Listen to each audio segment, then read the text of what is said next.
Salam, hər vaxtınız xeyir olsun. Hər birinizi salamlayıram. Növbəti günün növbəti sualı ilə qarşınızdayam. Və bugünkü sualımız səriştələrlə bağlıdır. Sualı özünüz oxuyursunuz, cavabı rəy bölməsində qeyd edirsiniz. Təbii ki, dəstək məqsədi ilə bəyənirsiniz, paylaşırsınız və rəy yazırsınız. Sualı oxuyarkən diqqətli olmağınızı tövsiyə edirəm. Çünki bu sualın əsas məğzinə diqqət etsə cavab tapacaqsınız. Bəzi olur ki, deyirik ki, 2 başlı sualdır. Xeyr. Əsas bizdən nə istəyir?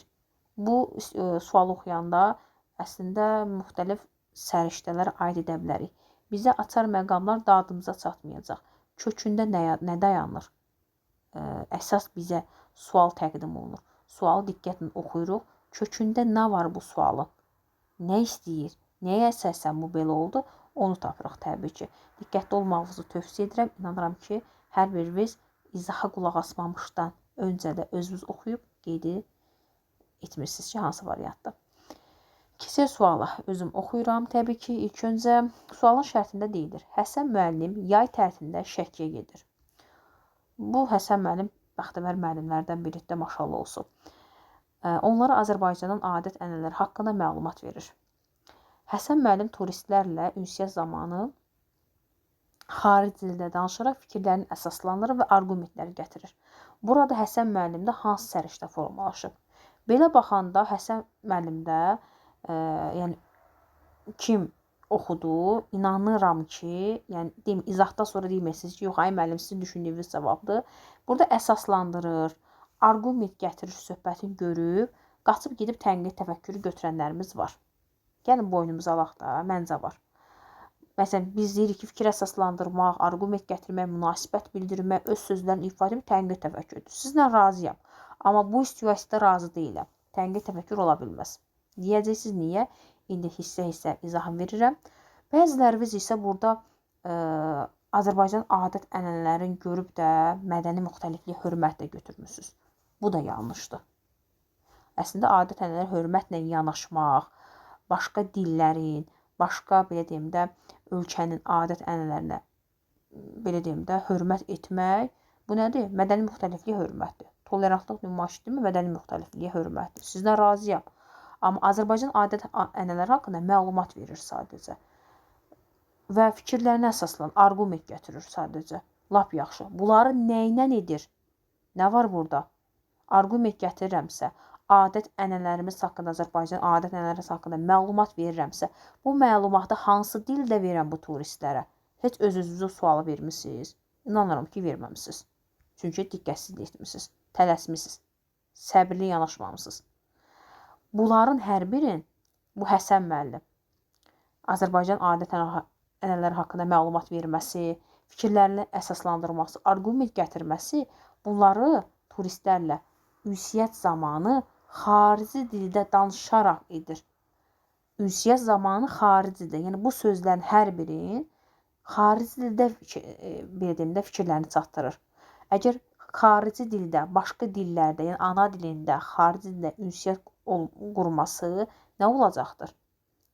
Bu, ünsiyyət səriştəsinə aid olacaqdır. Əgər Həsən müəllimin ünsiyyət səriştəsi olmasaydı, necə fikirlərini əsaslandırır, necə arqument gətirəcəkdi? Təbii ki, içində. Bunun kökündə, bu istiqamətin kökündə nə dayanır? İstəyir fikirlərini əsaslandırsın, istəyir adət-ənənələrimiz haqqında məlumat versin.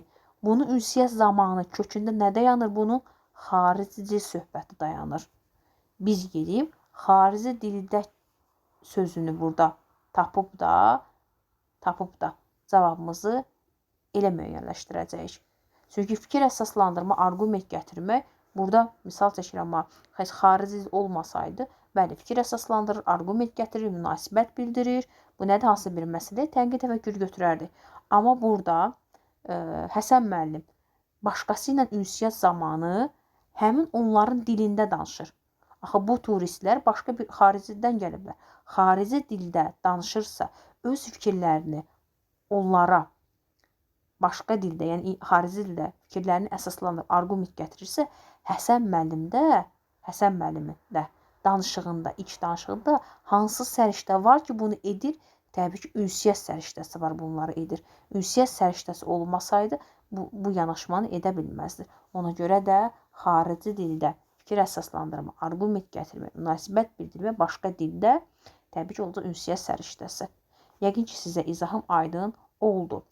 Əgər hansısa bir məsələyə münasibət bildirəcəmsə, öz sözlərimdən istifadə edib yanaşma göstərəcəmsə, o siz deyəndə tənqid təfəkkür götürərdim. Çünki fikir əsaslan arqument gətirir, bu tənqid təfəkkürdür. Başqa ölkənin adət-ənənələrinə, başqa ölkə adət-ənənələrinə hörmət etsəydim, mən gedib, belə deyim də, başqa bir ölkəyə gedib də onların yeməyinə, onların belə deyim geyiminə baxıb da onları elə qəbul etsəydim, onlar da nə mədəni müxtəlifliyə hörmət. Süvəy sənədi içərisində 3 cavab qeyd olunur, qeyd olunmağına.